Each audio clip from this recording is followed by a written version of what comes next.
Good afternoon or good morning, wherever you happen to be. If you're joining today's Entering the New Age of B2B Procurement webinar, we'll just give it a couple more minutes for more people to join. I see the numbers are rising. So I think at worst case scenario, we'll start by 2 minutes past.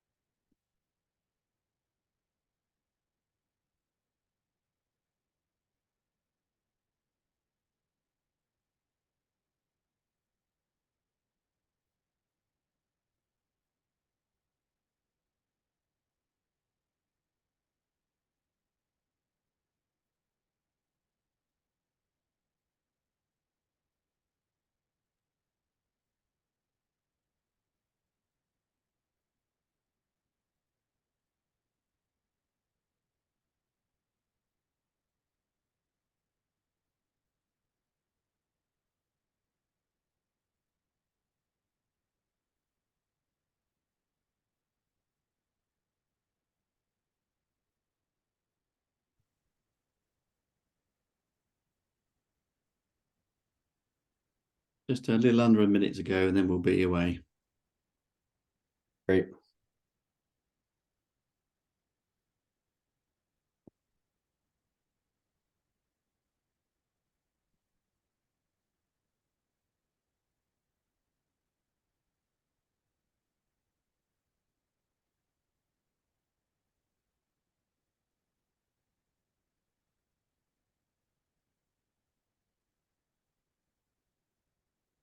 Okay, so I think we're 2 minutes past the hour. So I would just like to formally and warmly welcome everybody who is joining today's webinar entitled the Enter the New Age of B2B Procurement. What I'd like to do first is just cover off the agenda and then do some housekeeping, and then we'll be underway. So in terms of the agenda today, initially, obviously, Jason and I will be introducing ourselves. And then I just wanted to say that during the course of today's webinar, we'll be running a few polls. And those polls are really just give us an idea of where you're at, a bit of your thinking, a little bit about your background, so we can put that sort of thinking into some sort of context. And that helps us understand of where your heads are at and what you're thinking about in terms of procurement as well. Jason will then cover off the new age of procurement in terms of the main part of the presentation. And then we'll allow some time for questions and answers. I think anything perhaps that we can't answer today, we'll happily take from the chat and feed that back to yourselves directly. But anyway, it should be a fun, engaging afternoon. Lots of exciting things to kind of share with you. And so without further ado, let us do the introduction. So Jason, if you want to go to slide 3, please. Jason, how about introducing your good self first of all? Great. First off, excited to be with you, Darren. So thanks for hosting today. And thanks for everybody who's registered for the event. It's quite an audience that has registered for today's event. So excited about that. As a disclaimer, I've been quite sick this week, so my voice is a little raspy, and hopefully I won't have to pause throughout the presentation, but we should be fine. So a bit about my background, 15 years in marketplace development. That includes multiple types of roles, primarily in a commercial business development and strategy role, helping emerging marketplaces get created and launched, and working with some exciting brands that everyone's familiar with, like Amazon, eBay, Walmart, in the B2C space for the majority of my career. And in the past 5 years here at Tradeshift, been building out the vision and the plans and product and go-to-market for B2B marketplaces, and quite a radically different approach to that, which is yielding a very exciting value proposition for business buyers, sellers, and the partners throughout the ecosystem. So we'll talk more about that today. Over to you, Darren. Thanks, Jason. Well, 25 years in product marketing, and I guess perhaps some of the most relevant years have obviously been with Tradeshift from a procurement perspective, but also with the likes of Tungsten Network and also CSC. And for those of you who were not familiar with CSC, they're now called DXC, and I spent quite a lot of time there working there for consulting practice around procurement, which gave me a great insight into just what has been going on technically and how it's evolved over the years. But prior to those jobs with the IT industry, I was actually a stock controller and buyer at a publisher. And I think this cues up today's further conversation around entering the new age of B2B procurement quite nicely, because when we're talking about the next generations or the next iterations of procurement, I've seen it go from basically a marker based on hardboard stuck into your stock, which then gets pulled out when the collators have pulled the stock out of the inventory. I've seen it computerized and moved to kind of a shared services model. I've seen it outsourced to and the cost pushed back down the line to the vendors. We've seen point-to-point connectivity so that things are more integrated. There was the net markets, which emerged whilst I was at CSE. And now I think when we're talking about the new age of B2B procurement, we relate to the kind of a commercial approach to this now, moving from a cost to a profit center and driving new forms of value. So I think if that kind of sets the tone for today, when we're looking to the future for this next generation or new age of B2B procurement, I think you'll see how that manifests itself through Jason's presentation today. So without further ado, if we can keep our mute buttons on, please, for the time being. Questions to the end. Questions also can go into the chat box, and we'll look forward to engaging with you during the next stage, when we're going to now just start one quick polling question, please, if we can bring that up. Wonderful. Thanks, Darren. So the first polling question, which we'd love you to be part of, and this is just to get sort of context behind where you're at in terms of your understanding of and how you've engaged with procurement systems so far. So the question one, poll one, were you born before 1980 or after? And that's a single choice answer. And then question two, do the tools you use in procurement make your job easier? Would you say it makes it difficult? So over to you. Look forward to seeing how you vote. And we'll give, that's quite an easy poll to do. So why don't we just give that 20 seconds? Yeah, this is a softball poll, but it's great. It'll give us an idea of the audience. Obviously, Darren and I are slightly divided in terms of how we may be answering some of these questions per his introduction and mine as well. But excited to see what you get. For the benefit of the doubt, Jason is the younger one out of us. Oh, I've got a lot of gray hairs though. Yeah, I would have to vote on the after 1980 poll there. Okay, do we have any answers yet? All right. Mixed audience. That's good. We should get some interesting perspectives as we go forward then. Both sides of the divide. Wonderful. Thank you very much. Oh, man. All right. Was it 60% are before 1980, 38? Yeah. Something Senior people. After. All right. That sounds. Okay, where you go, Jason. Okay, great. Thank you guys for that. There will be more polls to come. Let's talk about the flow. Okay, so the flow of the presentation is kind of threefold. First, we're going to cover some challenges that all of us should be able to relate to. Then we're going to cover the trends, right? Trends in the industry. We are going to skew more towards B2B e-commerce and marketplaces, which is how we see modern procurement being built around. And then we'll start to define what modern procurement is and talk about kind of the solutions there. So looking forward to that. Let's go ahead and dive in. First off, if you're not already, get comfortable. And hopefully this particular screen looks somewhat familiar to you. Maybe you saw it this morning at home. Maybe you saw it last night on your sofa, on your couch with your friends or partners. You're sitting there and you are starting to stream content of whatever sort, right? You're at home, you got your screen, your TV screen. And there is just a reality that this type of digital consumption has changed everything for us, right? It's changed our behavior as humans.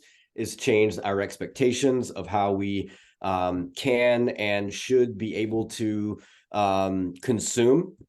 And this is very much bleeding into the B2B environment, right? And for those of us who voted for the, born after 1980, we are a rising population of decision makers, and our expectations are more of a digital native expectation. And now with the Netflix experience and the, ship to my house anything I want within 45 minutes, convenience, it has changed everything for all of our, human behavior, and we're really not going back, right? We all enjoy the Netflix experience, okay? And this is now moving into B2B. Time, as things have evolved, have brought and are continuing to bring a new type of decision maker, all right, within the business, within the procurement, purchasing, and decision-making power.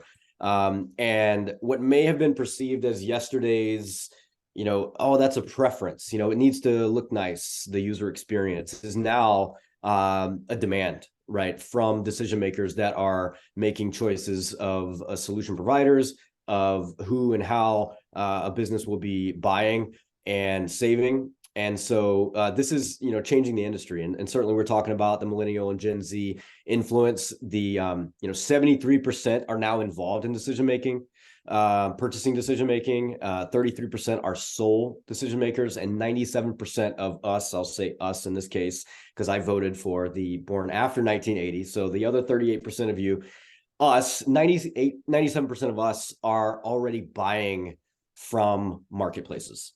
All right. And we have been for years, right? And I know those who are born before 1980 are also making a tremendous amount of personal purchases on what would be considered a marketplace, like Amazon, for example. It's a smaller percentage, but most everyone is moving in that direction. Okay. So that is creating a surge of change.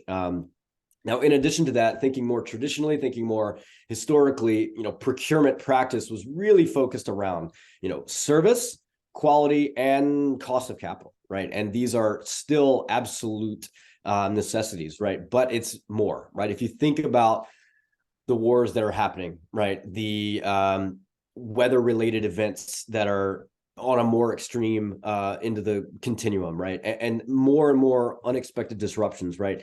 Resilience is essential. Agility in our technology and our systems and our processes and our people are essential. Sustainability, not only from an environmental standpoint, but also just business continuity, right? Are we as a business sustainable with our current practices, or maybe our historical practices, now facing new types of decision makers, new types of disruptions, and maybe, well, certainly there is a big obvious elephant in the room, if you will, that companies need to be adapting, right? They need to become more resilient, need to be more agile, and therefore add more value internally to their own organizations, but also in the industry, which makes them more sustainable. So these are all common issues and challenges that procurement leaders are facing. Now, what's of tomorrow, right? We can all expect more disruption, more spend to continue to leak to Amazon. And I say leak on purpose here because while Amazon certainly is a phenomenal solution and player in the space, and there is a great role for them to play now and continue to play, however, putting all of our eggs into the Amazon basket is not wise. And if you are following the news, even for example, they're in some hot water right now with the United States Federal Trade Commission due to antitrust and maintaining monopoly in the market. And so there are issues that are arising from Amazon's dominance, right? And so more of that will continue. And a need for more resilience, right? 87% of procurement leaders are believing and saying that they need to be more resilient. So the question is, like, what are you going to do to become more resilient, right? And our view of modern procurement is a more resilient experience. It's a more resilient and sustainable solution, some of which is already in place, right? Some of the building blocks of this modern procurement concept is already there and in place. Companies need to connect the dots. And I will also admit that there are some pieces to modern procurement that are not quite there, right? The industry at large needs to continue to evolve. So let's talk about some trends. Before I move on, Darren, has any thoughts or any questions that we need to drop in here, or can I just keep rolling? I think let's keep rolling whilst whilst time is good for us. Great. Okay. So we're going to look at some trends here. There are multiple parties on this call. All right. There are sellers on this call, companies that have product and services that they are looking to sell and find new customers. There are business buyers that are looking for better ways to save, better sources to procure and source products and services. There are partners in the ecosystem that are on this call. And so right now we're going to focus on the marketplace player, if you will, and buyers, sellers, and partners are all involved in this. So let's take a look. We believe that marketplaces are opening up this door to what we're calling modern procurement. But let's look at some trends that we're all experiencing. So first, more buyers want, like I opened, the Amazon experience, the Netflix experience, the ease of buying on Amazon. And I use that as a specific example, but also as a metaphor, right? We as a population want more of that, right? And we are asking for more of that in the business world, just like we have in our consumer life. So that needs to evolve. There are an increasing number of specialized vertical marketplaces, right? Vertical B2B marketplaces, meaning, a manufacturer, maybe it's a metals manufacturing raw material type marketplace that buyers can source from. We've got some examples in this presentation. More and more of those are seeing the Amazon model, applying that type of technology, taking their existing industry leadership position and starting their own marketplaces to create that ease of buying experience, but in their particular vertical geography and so forth, right? We'll continue to see that rise. Personalized buying, right? Big data through these massive platforms and networks are offering this ability for convenience and personalized targeting of the individual. And that makes things faster, makes things easier, sometimes too easy. Omni-channel human engagement. I mean, we are talking to our colleagues, we're talking to our partners, we're talking to, customers on every channel out there. Cell phone, text, WhatsApp, LinkedIn, email, Zoom, all of the different mediums, it's all happening at the same time. And then, of course, we can't get away from mentioning AI or generative AI. It's everywhere, right? And it's only going to continue to rise, right? These are massive trends that are shaping our industry. We have a question for you here, then we're going to dive more into some trends. Darren? Okay, so time to give that throat a well-earned rest, pit stop. So the first question here is, do you have a vision of what procurement might look like in 3 to 5 years' time? So what we're just trying to test here to see is that, do we proactively think about where procurement needs to be? Where are your plans heading? Or do we just sort of really run along on a day-to-day basis? Because it's, lots of this information is shared about how we do evolve procurement, but do we really take it on board? Do we really have a plan? And what's the vision? So be interested to see what your responses are here.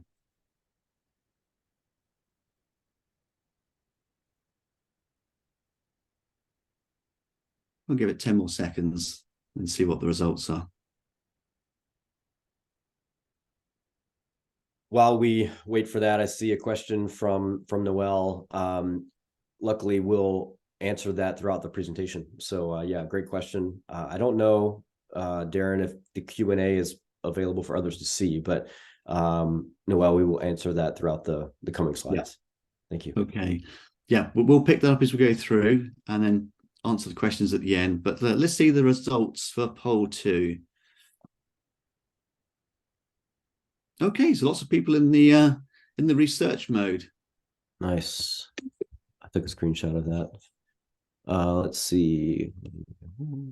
Very interesting. Yeah, I can understand where the others might be in that. That's great. Thank you very much for that feedback, folks. Okay, cool.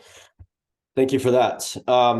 All right, so let's get more into the trends of this, B2B marketplace space. So commercial viability of B2B marketplaces are making it quite attractive for companies that may have not been a typical player in the marketplace space to now jump in. So one of the key metrics, and I'm only going to share one here, is the order value, right? If we're in the consumer space, and I've been in e-commerce consumer space for majority of my career, the average order value, I don't know what it is today, but it's like $100, right? It's not much less or much more than that on an average order basis.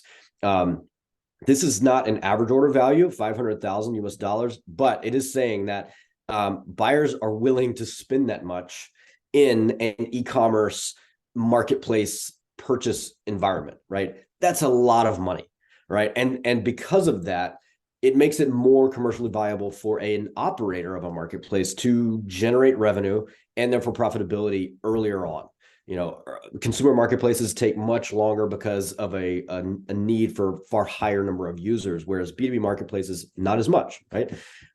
So a couple players, this is not exhaustive. These are not all clients of ours, but a few players, just as an example, that are taking steps into this industry. So IBM certainly is one of these players. Siemens, Airbus, Accor, ChainIQ. These are B2B long-standing organizations that see the light, see the future, see the opportunity, and see the need, and they have purchased different forms of e-commerce and marketplace technology, and they are deploying or have already deployed marketplace solutions to offer an Amazon type B2B experience, if you will, for their particular audience, right? And we'll see more and more of this in the industry and throughout some of this presentation.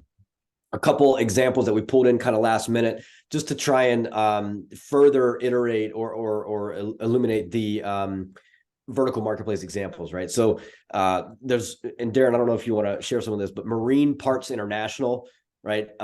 Specific manufactured parts and accessories. I think this is a European marketplace that specializes in the marine category. There are many other. So what is this on the bottom right? Darren, you want to? I think sure. I can cover this. So on the top right here, we've got a vertical marketplace for farms. That's absolutely everything to do with agriculture, from fertilizers to machinery to chemicals to all sorts of assets and bits of capital procurement you can buy. Everything from something which costs $2 to absolutely $2 million is on there that you can buy. Similarly for Crank as well, which is a heavy plant vertical marketplace. And then on the left-hand side, we've got Pipeline Pharmaceuticals, which is the ability to purchase various chemicals online and pharmaceuticals. And then on the right-hand side, to the Trace Grains, that's very much a way of procuring all sorts of, I suppose, agricultural seeds and other things, ingredients for sort of manufacturing of foods, etc. So lots of things there. Just to give you a good example of how people have thought outside the box and created a whole new commercial model for their procurement function. And I think that's wonderfully exciting. That's happening within the industry at the moment. Yeah, and we're going to see more of this. All right. I look forward to doing more webinars on vertical marketplaces because there is definitely a push in this direction. These are just examples.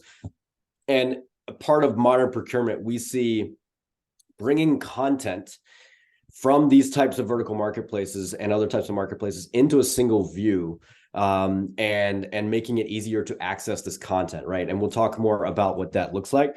But thank you, Darren, for the updates there. I did see. Well, I'll let you guys address that. There seems to be maybe an audio issue with someone in the chat. Okay, just going to answer that. Great. So more on trends here, right? So e-commerce is the future of buying, right? And e-commerce is like the user experience. It's digital, accessible from anywhere. Will continue to dominate and grow more and more in the B2B market share. So the numbers here, which is very attractive for operators, but also sellers, and therefore will give more and more buyers more access to the supply. Okay. Right now, we're sitting around the $8 trillion mark globally for B2B e-commerce market size or spend. Okay. That's not all B2B spend. That's online digital e-commerce B2B spend, all right, around 8 trillion, rapidly growing over the next 5 or so years towards almost $30 trillion. This is an 18% compounded growth rate annually. Massive growth. If anyone's looking for a growth market, right, over 10%, over 15% is very, very exciting. This is a 18% CAGR and is very hot. Okay. $20 trillion roughly of online spend is surging. A lot of that has been offline, right? And it's now surging online. So players are jumping into this. Let's take a look at the current spend. B2B spend globally is being captured by the top 100. Over half of the global B2B e-commerce spend is being captured by the top 100 global marketplaces. All right, so about $3.25 trillion in sales, or over 55%, over 50% of the spend is being captured by the top 100. Right, so there's a couple of implications to this. Where are these marketplaces? All right, so on the chart there on the right, 51 of those top 100 are in North America, 7 in Latin America, 22 throughout Europe, 16 in Asia, 3 in Middle East Africa. I'm getting more phone calls right now in Middle East Africa looking for marketplace type operation solutions than I've ever had before. And it's quite exciting. We have some players there already. So that's certainly a trend. If you're a seller and you're not selling on these marketplaces, I would certainly consider doing the research and finding the marketplaces that are operating in these regions that you are in. Much growth rate opportunities there. And also if you're a buyer, right, there are 51 marketplaces that are in the top 100 global marketplaces in the B2B space that you can consider shopping from. Now, I'm not saying for all of your indirect spend, I'm not saying, even 80% or 60% of your indirect spend, but more and more of your spend can be sourced and purchased on these types of marketplaces. And we'll get more into that. All right. So getting towards the punchline here, what could modern procurement be? All right. And so if we had a crystal ball, I would like to utilize the B2C buying experience as a metaphorical crystal ball. Okay. So what would it be like? Well, it's very easy to search and discover products and services. The prices are real time. Everyone likes that. It's transparent. You know what you're getting. You know what it's going to cost you. It's optimized on every device: cell phone, tablet, desktop, buy online, pick up in store, right? All those scenarios. Parental controls. I have 4 kids. We need parental controls. I trust my kids, right? We teach them as best as we can, but let's be serious. If they want something, they'll find a way to get it. And sometimes they go around maybe some controls that we have in place, right? We as employees tend to do the same thing. Remember earlier, spend leaking on Amazon, right? We love the Amazon experience. However, from a chief procurement officer's perspective, that can be a problem, right? And so maintaining control is essential. Unlimited payment options. It could be with a credit card. It could be with a prepaid card. It could be with cash in some cases. It could be, there's all kinds of ways to pay for things in the B2C world. Buy now, pick up later, or buy now, pay later, BNPL. Buy now, pay later, right? Embedded financing is there and available. And reporting and analytics. Now, unfortunately, in this crystal ball, and unfortunately, we also see the downsides of this in B2C, right? We can't just go all in blindly and say, oh, let's make everything super easy, because sometimes it's too easy. Let's be honest. It is, in fact, too easy to buy on these marketplaces at times. The intent of these retail marketplaces, B2C retail marketplaces, is to get you as a buyer to spend more, right? That's the objective. Whereas in B2B and procurement, the objective is more around savings and compliance and security, right? Trust and things of that sort. So the values will be different in modern procurement and B2B. Having access to anything imaginable at your fingertips at any time is actually a problem, right? So we've got to prevent that. Spend leaking in all directions. This financing option can be manufacturing consumer debt, which also can be a challenge and a problem. And there's just not enough insight, right? On these marketplaces, I never get like a spend report saying, you've spent $50,000 this year on Amazon, right? Because they don't really want me to be tracking that as a consumer, all right? But we spend a lot on Amazon and we keep doing it because it's convenient. In B2B, that needs to be controlled, right? So Before we get into the next poll, which I would love to hear your answers on, I found this quote from Jason Bush, who's the CEO of Spin Matters. I follow his stuff. And he posted a provocative question, which I thought was timely. It was about a week and a half ago, and I had to add it in here. And the question was, and we're going to have a poll pop up here in a second. Do you think that indirect procurement teams will exist in 5 years? What do you think? Do you think inside of buying organizations, indirect procurement teams will exist in 5 years? That's a nice provocative question. Be interested to see what the responses are. Yeah, we haven't done a survey of the split between buyers, sellers, and partners on this call, but interested to see the results here. We're going to give people a bit more time, as that was a request that was made in a question to us online. So let's give it just a few more seconds whilst people consider their view. Okay, now let's see what the answers are. Okay, so a very clear yes. Very clear yes. Oh, I would love to talk to the no's. Who are the no's? Wonderful. Thank you guys for your answers there. So let's see what Jason has to say, as he certainly has a position and point of view here. He says, if indirect procurement still exists in 5 years, ultimately, he believes that the size of the indirect teams will be far smaller, right? And he says, if companies are fully utilizing technology that is now existing and coming out, maybe they do disappear, right? So I think it's a valid question. I think 5 years is aggressive. I think the elimination of an indirect procurement team is unlikely, but I very strongly believe that the size, depending on the organization, the maturity, and all the procurement practices, but on average, the size of an indirect in-house procurement team, or even a shared service center type organization that's dedicated to a buyer, can be smaller, right? I think instead of it being 20, 30, 40% of like strategic spend that's under management from an in-house indirect team can be shrunk, right, to maybe 10 or 20% of the critical core indirect spend categories. And then I'm biased, but I see a day where marketplaces are able to take over as like an alternative to category management, right? Marketplaces are category management engines, right? And vertical marketplaces are opening up this day where the commercial model of that vertical marketplace is far better economically than one in-house buyer's indirect procurement team. So the question is, will there be enough high quality vertical marketplaces that buyers can partner with that will radically change the environment? And that's not even talking about generative AI and such. Yeah, Darren, Jason, just a thought. I wondered if there's going to be something like a new Moore's law in the future, not in terms of chips, but in terms of how applications are steadily being decentralized and distributed across the organization, where the user takes more and more responsibility, but the functionality is set up for them in a central basis. Time will tell, right? Yeah. Very, very interested to see how that plays out. So let's dive in. Let's dive into some more research on this topic. Okay.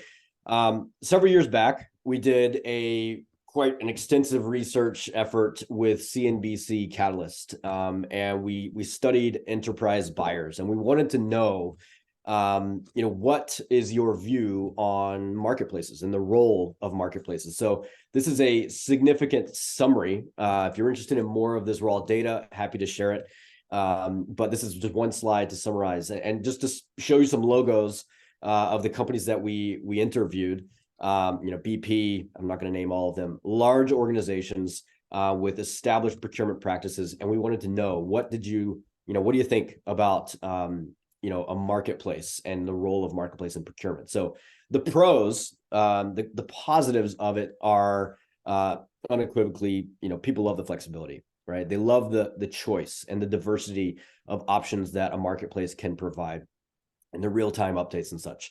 There's a lot of innovation that you can find in marketplaces because you're seeing supply from organizations you've never met before, and they're bringing in new innovations to that marketplace automatically. They're showing up. And they like the idea of having spot buying and bidding mechanisms of that sort, right? So those are the conveniences, no surprise there. There were some negatives too, like some perceived downsides or cons to buying in a marketplace. A perception of having less control of quality, right? And we've seen negative press over the years, right, of different marketplaces and fraudulent suppliers and things of that sort. B2B compliance is critical, right? And any B2B marketplace operator must take that very seriously.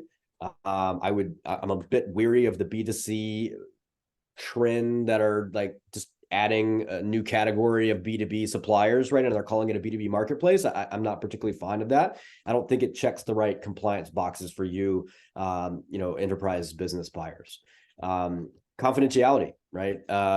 In contracted relationships between buyers and sellers in the B2B world, there's a lot of trust that's built there, a lot of IP that might be shared, and so that's lost at times in the marketplace space. And same with the relationships. There is a bit of a trade-off, and I would say the buyers here were uncertain in terms of the trade-off for innovations from the suppliers, and again, brand perceptions, right? Are these suppliers trustworthy? Ultimately, the summary here is a hybrid solution, all right? And I'm using the term hybrid solution here, but I could interchange that with modern procurement, right? Modern procurement essentially is the best of both worlds, right? It is a combination of keeping your control, right? If you're a buyer, you need to maintain a certain amount of, let's call it parental controls, right? You need to do that, but not be so rigid that you can't adapt, that you're not able to be flexible. And so maintaining control, but also having choice, having flexibility and speed, and this seamless user experience when buying. So that's essentially the output from that research that we did. And when we went out to build solutions and find partners, that's exactly where we went towards, is to create this hybrid solution for buyers, for sellers, and for marketplaces. So a path toward modern procurement, right? Let's look at the colors on the chart here. On the left, you have digital efficiency. And this probably warrants its own webinar by itself, but we've only got one slide, so I'll go through it quickly. Working capital availability at the top, compliance on the right, and then collaborative networked economy on the bottom. And I would say, look at the low and the high, right? The majority of solutions and the industry at large today are in this kind of bottom left in terms of lower, digital efficiency, low working capital, local, maybe higher on the compliance side. They're in the middle, but not necessarily on the collaborative network economy, right? So this is kind of the current industry standard, if you will, and we believe it's not good enough. We believe that modern procurement is up and to the right. It's high levels of digital efficiency, right? I mean, just think about social networking. LinkedIn, for example, or any of the other platforms out there, the ability and the speed to communicate back and forth, that could save companies a tremendous amount of time if that was available within a purchasing solution and an ecosystem, right? Available, embedded working capital, right? Essential, right? Suppliers that are seeing more and more buyers push out payment terms, right? From 60 days to 90 days, 120 days, that's not sustainable for suppliers. So having access, if you're a consumer and you're used in the US, like Klarna, Klarna, right? That's an embedded purchasing finance option, right? What does that look like in the B2B space? Having it right there inside of the transaction for a supplier to access. Compliance, certainly, and then this collaborative network economy. So we see modern procurement here in this up and to the right, and believe that the industry still has some ways to go, right? So let's look a little bit more about what that might mean and what that looks like. So getting towards the end here, and this is a lot on this chart. I'm not going to go through everything, but what I want to illustrate is the curve of spend. Really, that's a great chart from GEP. I saw no need to rebuild it. So I got a copy of it here, but the segmentation of spend and indirect, right? Let's call it strategic spend on the top left, steady short tail using their language there in the middle, kind of the mid tail, and then the long tail on the right. On the far right is where Amazon started and has continued to dominate, and they're moving up the curve, right? As they add more like business products and services. The indirect procurement teams we see remaining underneath this strategic spend category. And then marketplaces fitting in this mid-tail, not only products, right? More and more complex product purchasing is coming and is now available in a lot of cases. More and more service marketplaces are also coming. So to kind of paint this picture, I'm going to call it private procurement, right? Whether you're using a Tradeshift procurement solution or using a Ariba or Coupa or any of the traditional e-procurement solutions out there, call that a private experience, right? It's you as a buyer and your suppliers that you've already contracted with. There's always going to be space for that. And depending on your evolution and your maturity as an organization, we believe that can be shrunk in terms of the highest, most valuable strategic spend, right? Rather than it being 20 or 30, 40% of spend, right? Shrinking that down, maybe having less people managing that, and then outsourcing to a digital marketplace that specializes in certain categories that you need, which would be in this mid-tail, all right? Vertical marketplaces play a huge role here. This is where we need to grow, right? More of the industry and vertical marketplaces need to step up their quality of services. They need to start offering procurement services. Outsourced BPOs do this, GPOs do this, but neither of those players are really e-commerce solutions, but the entire industry wants an e-commerce buying experience. So our prediction is that more vertical marketplaces will start to offer procurement services, right? Or the BPOs, business process outsourcing, or GPOs, group purchasing organizations, will take it upon themselves to invest into e-commerce and continue doing their services, but doing it in a digital way, right? And offering these vertical market-specific procurement services that are now digital and more e-commerce optimized, right? So that is movement that we see happening and what we are working to enable and unlock. And of course, there will continue to be a great space, and this percentage will probably keep growing, where Amazon is living and they're cutting into this mid-tail as well. But you also have virtual cards, right? Expense reports, merchant of record with single vendor solutions that a buyer can just sign up to one vendor and then they handle the rest, right? All of those players are in this long tail of tails. So focusing on strategic spend on with in-house procurement teams, we see an opportunity to decrease internal buyer operational cost by starting to subscribe to specialized marketplaces.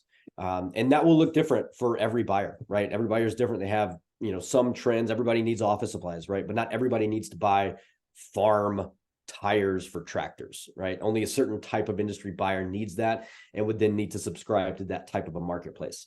And then finally, embracing Amazon, because they certainly have a role to play, embracing more single vendor merchant of record marketplaces in the long tail can significantly increase the speed, the user experience, and the the cost of internal operations, right? And make a buyer more agile. Let's see. So a little bit more about how this works. And I'm going to blaze through this because I know we're getting close on time. So who are the organizations involved in this picture, right? There is an operator. So we'll call this the marketplace, right? The company that is running a marketplace. There is the buyer, the company that the person who needs to buy things, products, services, right?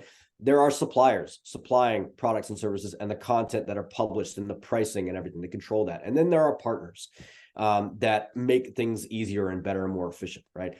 Ultimately, in a marketplace environment, it's all about the spend, right? When buyers are spending, then sellers are making money, operators are making money, and the economics of the competition within a marketplace is far more economically viable than an in-house procurement buyer team, right? That only has but so much negotiation power, right?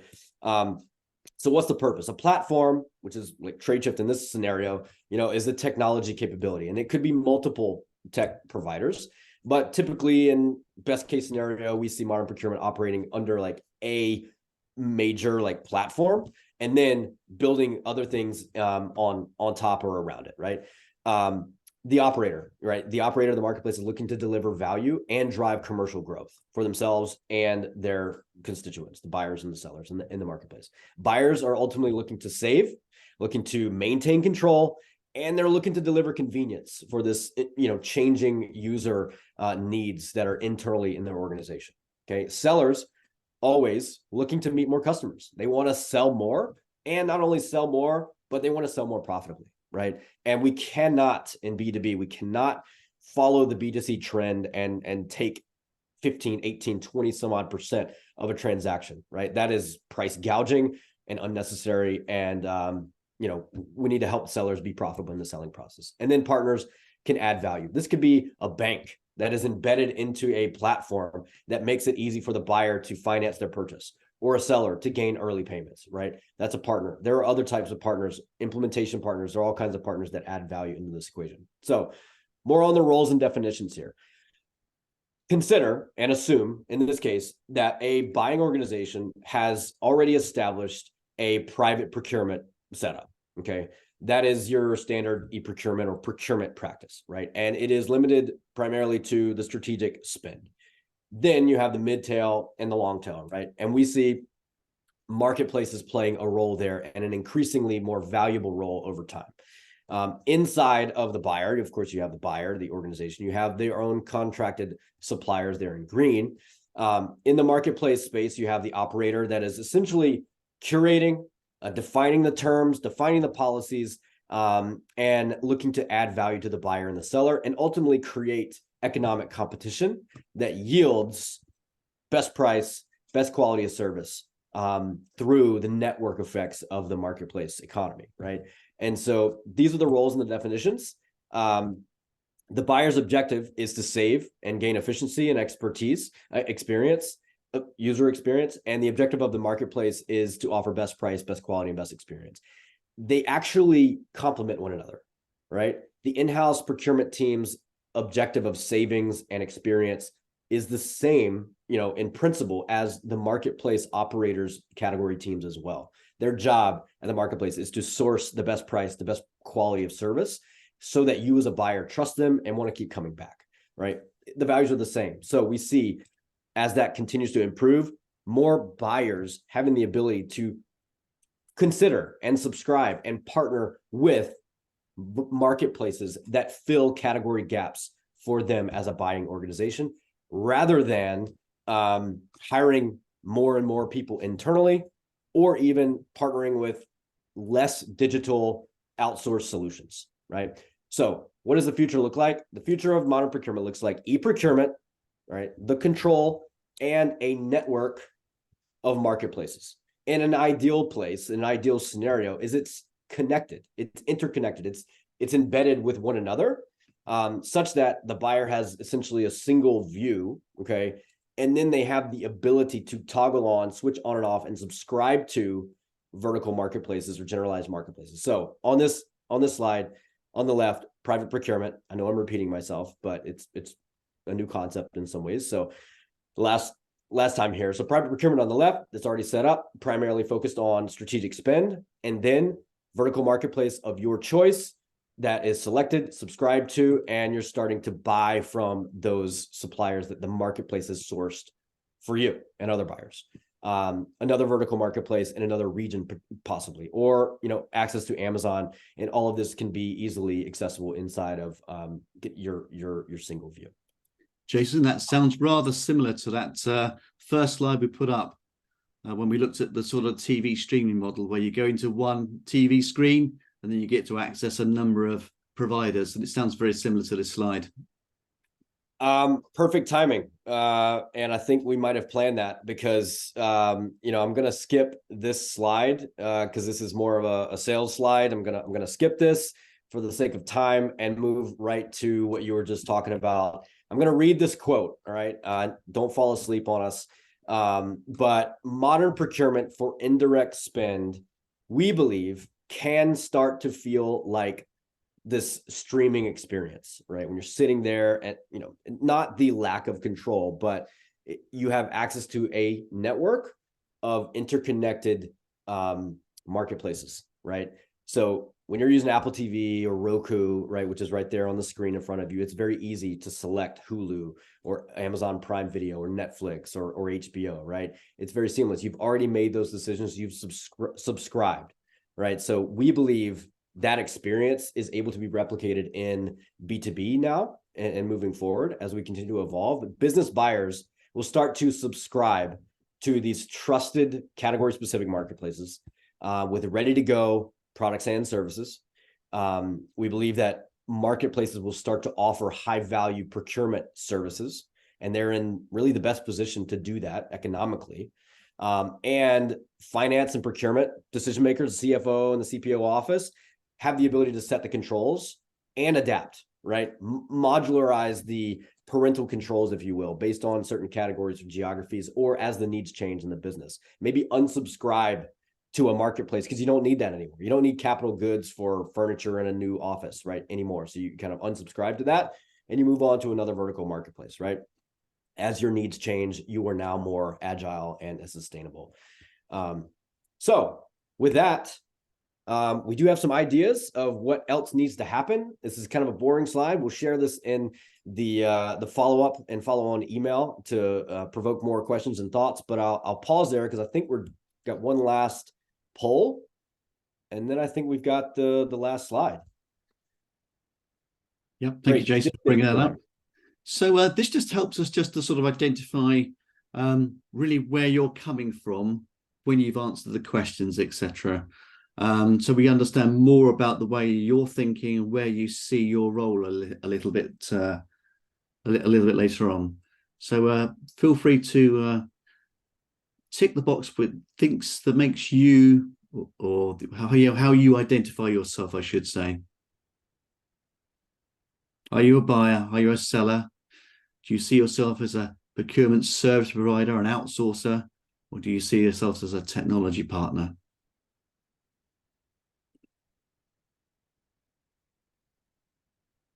After this poll results, Darren, I know we're kind of short on time. Can you run through the takeaway slide? Yeah, sure. Next, and then if we have time, we can do some Q&A. I see a couple questions on the Q&A side. Okay. All right, Turk, if we can reveal the results then, please. Wonderful. Okay, nice little split between the buyers and sellers. Yeah. It's great. Yeah, thank you, folks, for answering those questions. Much appreciated. Okay, Jason, we'll send out this poll to the folks that couldn't attend today. It's several hundred that have registered, so I'm looking forward to getting a broader look at the stats from those who registered. All right, takeaways. Okay, what's next? So in terms of the takeaways, then the marketplaces will offer procurement service going forward. It looks like it's still going to be around for that long tail spend as well. The category management will be outsourced to marketplaces. We're seeing more and more of that kind of interconnected network of marketplaces too. And then thirdly, the traditional outsourced procurement will be replaced or transition to marketplaces. And that's quite a radical thing to kind of leave in this sense. So in terms of what's next, if we put this back to yourselves now in terms of, do you feel like you want to enter the new age of procurement, or do you want to stay in the more sort of traditional methods? A real question you have to ask yourselves and your business. And then more importantly, perhaps, is what role do you think you want to play in this new organization? Or do you want to sort of perhaps be more passive about it? And there's nothing wrong in that, because you may not have the wherewithal or even the appetite to even think about running a marketplace, but you may decide to join a third-party marketplace, and there's absolutely a load of benefits to be gained by that. If I recall, in our last webinar when we had Chain IQ on, and they spoke about the benefits that they gave their customers were receiving a reduction in the price of goods of somewhere between 15 and 30%, even though their customers had fairly mature procurement setups. So there's plenty of value to be had there. And then, do you want to operate your own sort of marketplace and run that? So a lot of thoughts to be gained there. And I think I've got a question that's going to come up to yourself, Jason, with how we might answer that question. Right. Then think about the barriers that kind of stand in your way. Do you have the scale to benefit from this? Do you have the technology and the capability to get in here soon as possible? Because I'd now like to bring two things together. Actually, I think we had a question about what were the barriers, but also I think there's an element which I'm bringing from the McFadden report recently, which spoke about there was going to be around about 1,000 marketplaces active within the world. I think it was by 2025. I think it was. So there's a very short window of time to get these up and running and to be active within the marketplace and secure your kind of market share. That is what you want to do. So it would seem to be that speed is of the essence. So how do you get to that speed? And then finally, if you find yourselves short in sort of technical capability and speed capability, then it's probably a good idea to at least talk to Tradeshift to see how we might possibly be able to help. So with that said, let's move on to the kind of the Q&A now. Great. Appreciate everyone sticking on. Everyone's still here from the beginning. Appreciate that. No one's fallen asleep. So Jason, can you see the question? Would you like me to read that? How about if I read them out so people can see? Yeah. Please them. So, do you foresee successful procurement marketplaces utilizing network fulfillment similar to Amazon FBA or direct vendor fulfillment? Oh, this is great. Okay, so I think the question is around logistics, and what has enabled the ease of Amazon is their logistics network, right? And the Amazon Prime experience means you can buy something and receive it next day, right? That's been a massive innovation that has changed really everything. We're now seeing Walmart take on a similar approach. Walmart, of course, has here in the US, a ton of brick and mortar stores. Walmart is leveraging a third-party logistics network provider, which recently got acquired by Shopify, called Deliverr, Deliverr, I think. They are a cloud-based network of third-party logistics warehouses that the founders actually came from Amazon Logistics, Prime Logistics, and they've built a similar, like a replica of that, which enables Walmart to now deliver same day or very quick packaging. Now, I think the question is whether or not that will be utilized in B2B. I would say, God, I hope so, right? The question is, will we be leveraging the Amazon fulfillment network? Potentially, and I know that that's already happening in some cases for Amazon Business. Will it be happening in, will Walmart open up a business category? I think they're trying, right? So maybe there too. But what I would love to see is more, large carriers and third-party logistics providers that are leading in B2B, more traditional, business commerce, even like, trucks and shipping containers and things of that sort, leverage the same type of technology. I don't think it's happening right now. I don't see how the fulfillment networks in B2C are happening in B2B yet. It should. There's a lot of room to grow. Thanks, Jason. I think we've got time for one more question. Great. Which is, now we get product and price information from Google Shopping or Amazon for Business search bar. We are using an integration to funnel products from Google Shop and Amazon to our sourcing team. Does Tradeshift have a standard API for all of its B2B marketplace ecosystems instead of us having to deal with each individual marketplaces? Yeah, great question.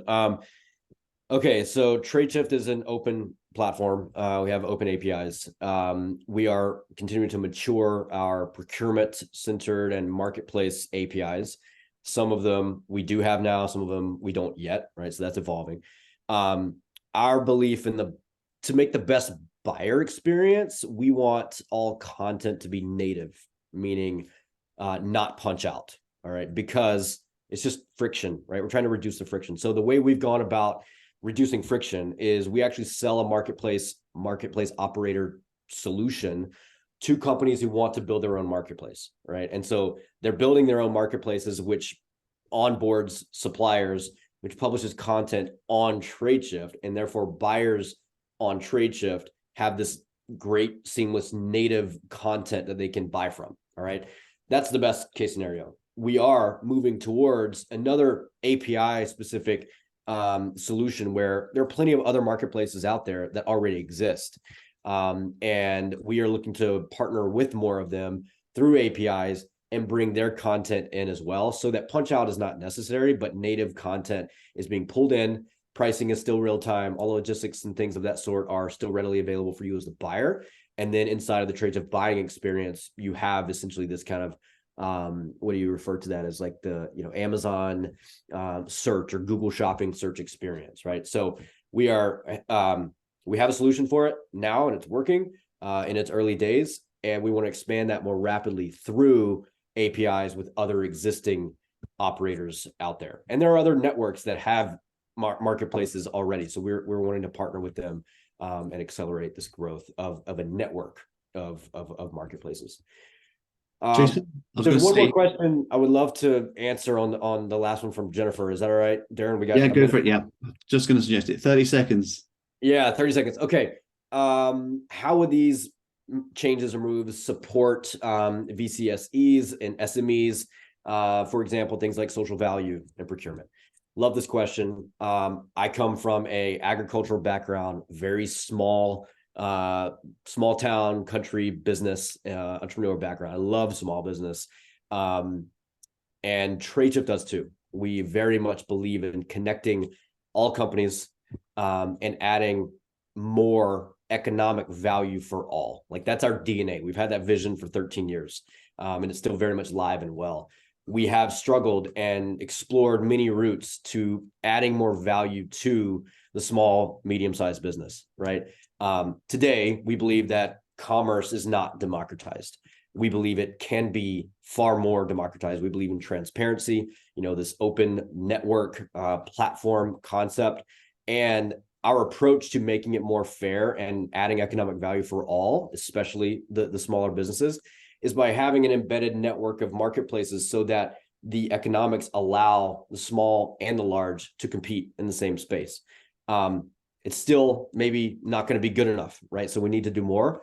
One of the things that we're trying to do is publish things like certifications. If you are a diversity or minority-owned business owner, right, and we want that badge to be certified, published, so that buyers, say a publicly traded buying company, is looking for suppliers that are, have different ESG, criteria, right? And we can make that easier, right? So doing more and more of that is very much already available, and we're doing more there.